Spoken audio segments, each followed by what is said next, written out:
Sayyid Abdullah ini orang yang tauhidnya sangat kuat. Sayyid Abdul Muthalib lebih kuat lagi. Saya cerita sedikit betapa pentingnya tauhid.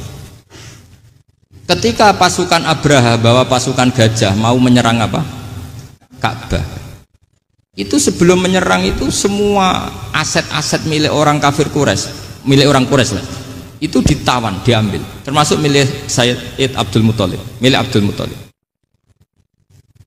Terus ketika mau masuk Ka'bah, mau masuk Mekah, kata Abraha, man sayyidu hadal wadi, siapa yang kamu tuakan, yang kamu pertuan di sini? Oh, Abdul Muthalib. Abdul Muthalib itu dipanggil, itu auranya luar biasa. Abraha yang di tempat perkemahannya itu harus duduk di atas karena dia raja, itu duduk di atas gak berani, saking wibawanya Abdul Muthalib, ini mbahnya Rasulullah. Akhirnya Abraha bilang gini, saya duduk di bawah tidak mungkin karena saya raja, kamu duduk jejer saya tidak mungkin karena nanti umat saya kecewa karena raja kok disaingin gitu. Ya sudah, santai, berdiri-diri kita ngomong. Akhirnya Sayyid Abdul Muthalib tadi diomongin gini, saya itu tidak ingin merusak orang-orang Mekah, orang-orang Quraisy. Saya hanya kecewa punya tempat ibadah dikencingi, diberakin sehingga saya mau merubuhkan Ka'bah, tapi dengan damai, nggak ada perang. Apa jawabnya Abdul Muthalib? Lucu. Nggak apa-apa, Ka'bah kamu robohkan silakan, nggak apa-apa. Yang penting unta saya yang kamu sita kembalikan. Harta saya yang 100 unta kamu sita kamu kembalikan. Itu Abraha kagetnya bukan main. Kaget karena kamu itu pemimpin apa? Tadi saya hormat kamu karena kamu tak anggap orang hebat. Hadhil Ka'bah dinu abaika, ini Ka'bah itu agama kamu. Pas saya hancurkan kok kamu tenang-tenang saja. Padahal pas mau saya hancurkan kamu tenang-tenang saja, malah tanya unta kamu itu gimana? Apa jawabnya Abdul Muthalib? Inna lihadal baiti robban hamahu, sebab Ka'bah itu ada yang punya dan pasti akan melindungi Ka'bah. Tapi kalau unta itu milik saya, ini urusan saya, ini unta. Jadi inna lihadal baiti robban hamahu itu tidak milik saya, itu ada yang punya. Ya sudah, biar yang punya aja yang jaga, itu tidak urusan saya. Akhirnya unta dikembalikan, aman deh, untung double. Terus akhirnya dia ke Ka'bah, fa'akhudha bi halaqatil bab, karena dulu apa itu halaqatil bab, karena dulu itu yang dipakai apa itu pegangan itu bentuknya apa, bulat, makanya diistilahkan halaqah apa, bulat. Kalau sekarang halaqah ilmiah itu seminar, tidak halaqah itu buruhi lain lagi. Ya. Pegang terus bilang gini, kata Abdul Muthalib, ya Allah, Ka'bah ini mau dihancurkan oleh Abraha, Ka'bah ini milik kamu. Saya mau ke gunung, mau melihat apa yang kau lakukan terhadap orang yang mau merusak Ka'bah. Terus Abdul Muthalib bilang ke umatnya, waya qaumi, ayo kita ke gunung melihat ma fa'ala rabbuna, apa yang akan dilakukan Tuhan kita terhadap orang yang mau menghancurkan Ka'bah. Jadi santai saja, santai. Terus Abdul Muthalib naik gunung sama orang-orang Quraisy. Abraha datang mau merusak Ka'bah, terus terjadi alam taro kaifa fa'ala rabbuka bi ashabil fil. Itu melihat, dan betul Ka'bah dijaga Allah.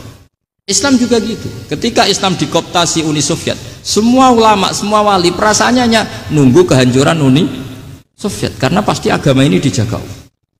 Saya setiap sholat, setiap munajat, ketika baca Rabbana lakal hamdu bil samawati wa mil'ul ardi. Dulu saya iskal itu janggal. Ya Allah, engkau zat yang layak dipuji, yang pujian itu memenuhi langit dan bumi. Pikiran saya kalau bumi ateis itu mujinya kayak apa. Tapi Masya Allah, ketika saya datang di Korea, bumi ateis, ternyata di sana banyak masjid, banyak tasbih, bahkan ada sakduna di sana. Karena Allah sudah ngendikan lakal hamdu mil'us samawati wa mil'ul ardi. Dan sekarang nyata, semua bumi ateis, bumi apa saja, ada tasbihnya, ada tahmidnya.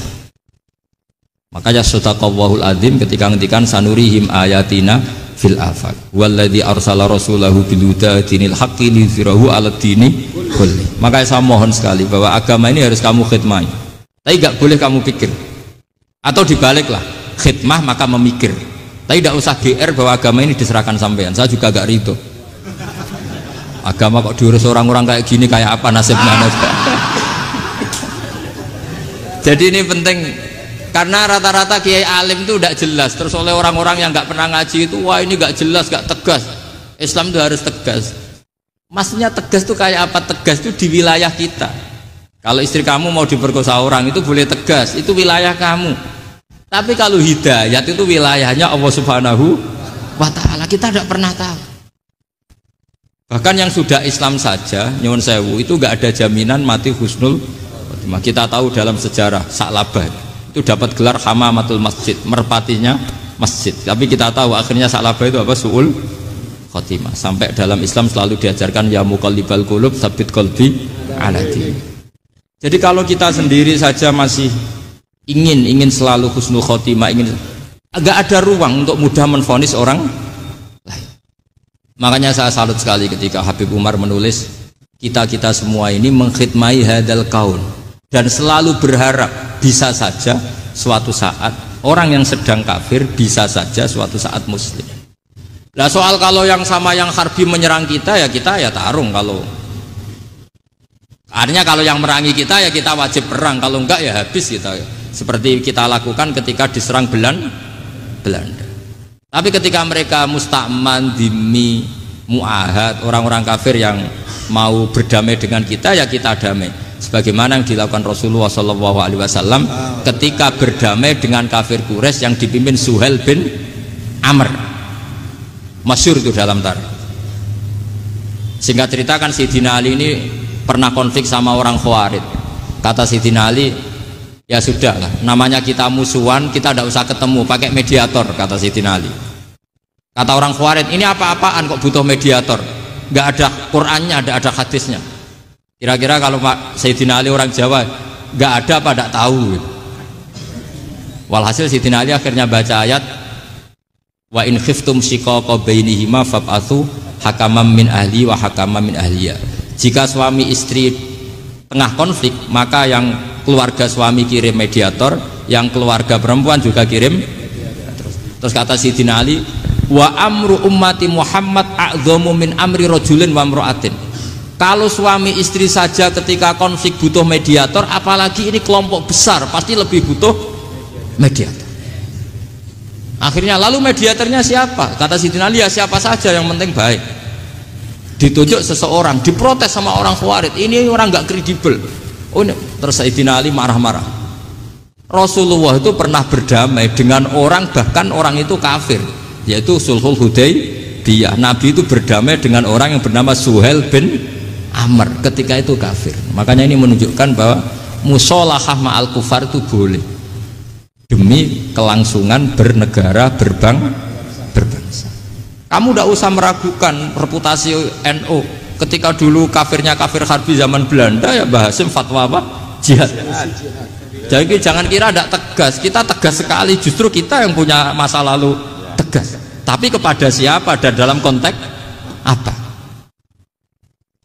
Paham ya? Terus ini penting sekali untuk dijernihkan. Ini saya baca berikutnya nanti, tidak supaya tahqiq. Saya syukur sekali, saya tadi sekaligus minta ijazah sama Habib Umar, dan memang saya ngaji ini lama sama teman-teman alumni Yaman, cuma belum pernah ketemu mu'alifnya. Tadi saya ketemu minta ijazah itu dan beliau senang sekali, bahkan sempat bikin tulisan di kitab saya ini. Sama tidak perlu baca, karena kalau bisa ya biasa, kalau tidak bisa malu ya sudah, tidak usah baca.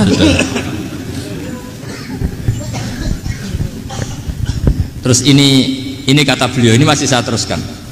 Nahnu min hadhil intilaqah naktasibu thabatana wa quwwata yaqinina wa illa fa fil ardi mu'aridun wa muntaqidun wa mukhalifun min akhyarin wa asrarin sholihin wa fasikin muslimin wa kuffar. Kalau kamu punya satu metode ilmiah, metode dakwah, kamu harus siap, karena pasti ada yang menentang. Yang menentang itu ya mulai orang soleh, tidak soleh, orang macam-macam.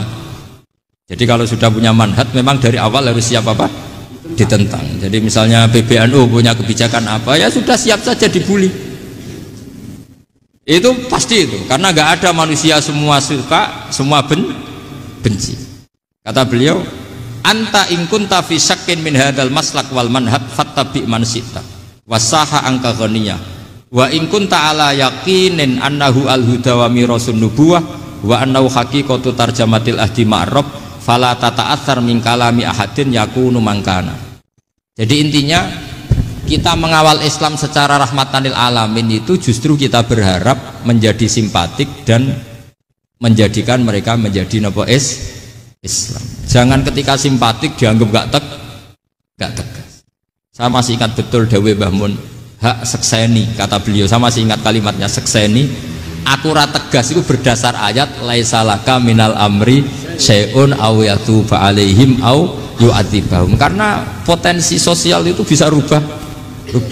Orang yang sekarang kawan kamu bisa saja suatu saat jadi musuh, yang sekarang musuh kamu bisa saja suatu saat jadi kawan. Terus kamu ngambil sikap tegas dalam sesuatu yang nggak stabil seperti ini, lalu tegas itu kan nggak pada tempatnya. Makanya yang seperti ini kata Allah pakai asa itu menawa-menawa. Asa wahu ayyaj'ala bainakum wa bainal ladzina adaitum minhum mawaddah. Bisa saja orang yang sekarang musuhan dengan kamu suatu saat dijadikan mawaddah. Kamu udah mawaddah itu saling mengasihi. Kamu udah usah tanya, wallahu qadir, kata Allah, karena Allah mampu. Jadi dalam hukum-hukum sosial Allah seringnya bilang apa? Asa. Misalnya wa asa an takrahu syai'a wa huwa khairul lakum, wa asa an tuhibbu syai'a wa huwa syarrul lakum. Karena masalah sosial ini semuanya asa, yang pernah tahu siapa? Bisa saja sekarang saya Rois Surya, nanti SK-nya nggak turun lagi, tapi saya tidak apa-apa. Bisa saja nanti santri 10 tahun dipimpin 3 bulan, nggak apa-apa. Bolak-balik nggak apa-apa, saya tidak akan kecewa. Karena masya Allahu kana wa malam yasa lam yakun.